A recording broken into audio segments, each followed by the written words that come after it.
Greetings all, my name is Steven Lentz. One of the first pieces of advice I was given when I first became a trainer was K.I.S.S. Keep it simple, stupid.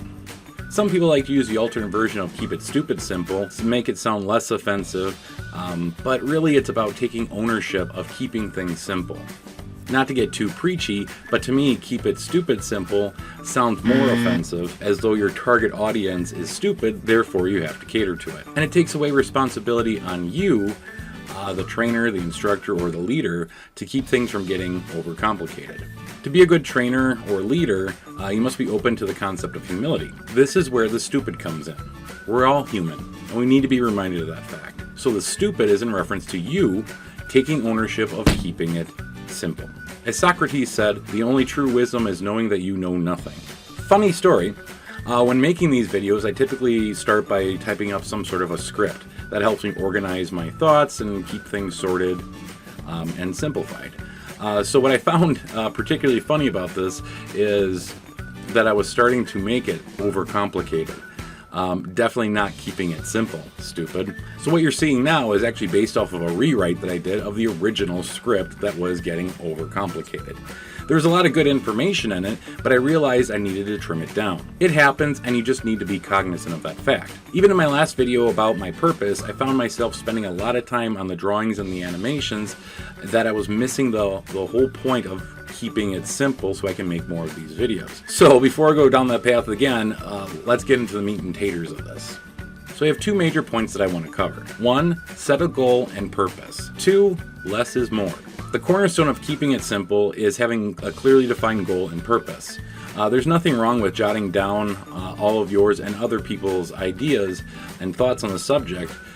In fact, it can be extremely beneficial on getting the details that you may not otherwise find or think of at the time. But in order to keep that project from escaping you and getting overly complicated, it's important to set some boundaries. What are you trying to achieve? And why are you trying to achieve this? Purpose is the why to the goal. If you don't clearly understand the why, how can you communicate that effectively to the target audience? So again, just make sure that you have a goal and a purpose set, because that'll kind of keep you within range of where you need to be. You can always go back to that to test whether or not the things that you've thought of will actually apply and still apply to that goal or purpose. Part 2, less is more. For example, if you have like a 3-page SOP document using a 10 or even 11-point font with a few, if any, pictures, you've already lost your audience before you can even issue it out. Now, documents like this are important and serve a purpose for detail reference, but they can't be considered the training document. Remember, training kind of implies repetition, practice, and step-by-steps. The more complicated you make it, the harder it is for a person to understand and absorb it.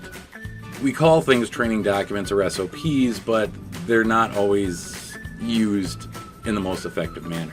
If somebody were to look at these pages for this 3-page SOP document, they may skim through it briefly if told that they have to, but they aren't going to read every word nor absorb all that critical information that they absolutely need, the whole point of why you wrote it in the first place. You can reference these documents. Advertisers have been doing it for years. They're learn more links and references. If you keep it short, sweet, and to the point, then people are more likely to get out of it what you initially intended. Even if you're just throwing a quick awareness document because of a recent quality issue, short, sweet, and to the point. I think that's where I want to stop, to keep it short, sweet, and to the point. I could go on and talk more about follow-ups, feedback, effective presentationing, all of that stuff, but I'm trying to keep it simple, stupid. So with that, I'm Steven Lentz. Be sure to stay safe, have fun, and rock on.